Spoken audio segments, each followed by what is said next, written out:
The iPhone Air is Apple's boldest design refresh in years.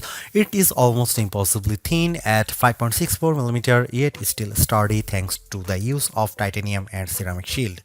It is 6.5-inch ProMotion display and iOS 26's liquid glass makeover feel purpose-built for this form factor, even after a week of use. This still feels like Apple's most exciting design refresh in years. Battery life is solid, if not class-leading, and the single 48-megapixel camera limits flexibility, but for those who value design and portability above all else, it is sexy and stunning and maybe a new kind of pro. If you are following the Apple rumor cycle, we were all expecting an ultra-thin iPhone to be released, one that would potentially go thinner than the iPhone 6 or 6 Plus, be more stunning than the iPhone X, and offer a truly refreshed look and feel for the iPhone. The launch event's awe-dropping tagline set the bar high, and the iPhone Air cleared it with room to spare. It's not the first ultra-thin phone. The Galaxy S25 Edge measures in at 5.8mm, but it still feels as stunning, sleek, and sexy in my hand right now after living with it for a week as it did during my brief hands-on session following the launch event. It feels as exciting as the iPhone X in that it might give us the playbook for the modern iPhone going forward, or at least show us one half of the purportedly incoming foldable iPhone. The photos released by Apple and even those shot by me for this review only do it partial justice. The iPhone Air is the best representation yet of Apple's vision for an iPhone that's just glass. It weighs in at just 5.82 ounces or 165 grams, fully justifying the Air moniker. Much like the iPhone 17 or even Pro Max, it feels balanced, not too top heavy, not too bottom heavy. It's Goldilocks ergonomics. I don't know if I'd quite call it awe-dropping, but the thinness is the part that gets people excited. At its thinnest, the iPhone Air is 5.64mm or 0.22 inches, and the plateau only jutes out of a bit more. I was instantly wowed, and over the course of a week, I have really become accustomed to this look and feel for an iPhone. While conducting some testing over the week, I showed it to my brother and sister-in-law, who were both visibly impressed when holding it. They asked about durability and were a little stunned at the overall feel. Then came the questions about battery life and the camera, both of which I will address below, and whether the USB-C port was thinner. On that last point, it is still a regular USB-C port, but to fit it in this frame and get in this small, Apple's design team started by 3D printing a custom one. And given how thin this phone had to be, Apple went back to grade 5 titanium for the shell and sides of the device. To further enhance the looks, it has a polished finish. My sky blue review handset is different from the MacBook Air and iPad Air colors of the same name. It is a bit lighter and pastel-like. I really like it, and the Air also comes in light gold, space black, and cloud white. While the innermost layer of the iPhone Air sandwich is made of that strong titanium, which can bend slightly under pressure but is designed to spring back, it's topped and bottomed with glass and glass ceramic, specifically Ceramic Shield 2 on the front and the Ceramic Shield on the back. The rear, like the iPhone 17, is mostly frosted matte glass, while the top bump gets the glossy finish. Apple says the Air is 3 times more scratch resistant on the front, so I've still been careful sliding this in and out of my front or rear jeans pockets, and the back is 4 times more crack resistant. It also has the same IP68 rating for resistance to dust and water as the iPhone 17, 17 Pro and 17 Pro Max.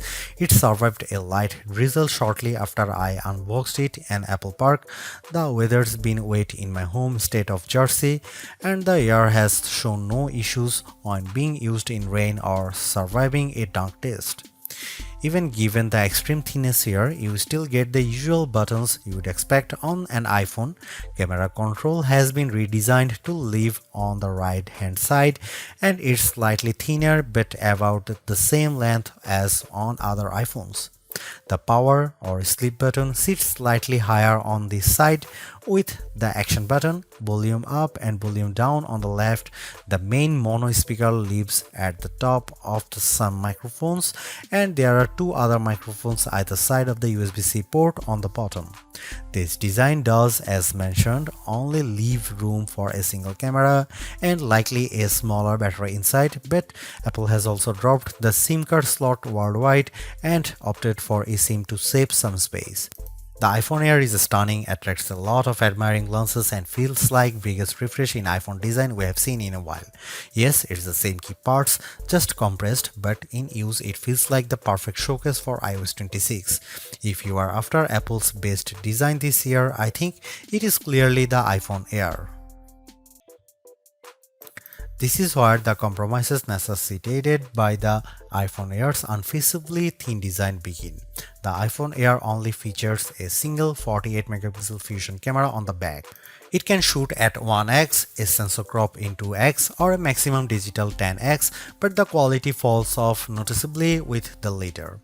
I will cut to the chase here. If you are after the iPhone with the best cameras or even just some variety for shooting, this is probably not it. Here are some camera samples of the new iPhone Air.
We can only guess at the iPhone Air's battery size for now, as Apple doesn't officially release those numbers.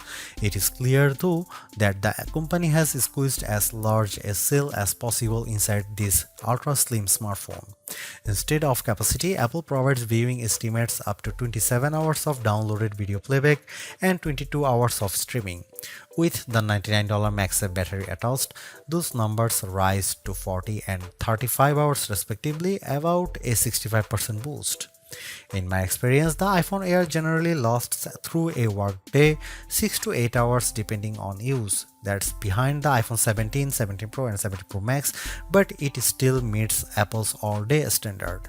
On the test, I took it off a charger at 7:30 am and it lasted until 5:50 pm or 10 hours and 20 minutes.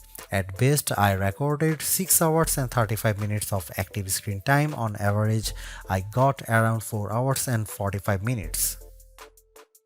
During my first few fast charges, the top of the camera plateau and the area beneath it did get warm, mostly between 0% and 50% before cooling down. This isn't unusual for fast charging and reflects the component layout. Power users will likely need to recharge by the time they get home. Apple's slim MagSafe battery nearly matches the Air's profile, adding only a bit more thickness than the camera bump. It recharges intelligently throughout the day, manages heat well, and uses pocket detection to optimize charging times. Optional, yes, but it complements the iPhone Air experience nicely. The iPhone Air delivers remarkable performance in a super thin and light design that's very durable. I especially like getting A19 Pro power in something this compact, but you have to make some trade-offs for the steep $999 price. You get only a single rear camera, which means no telephoto zoom, ultra-wide or macro shots, and while the Air's battery life is solid, it's a few hours behind the iPhone 70 Pro Max.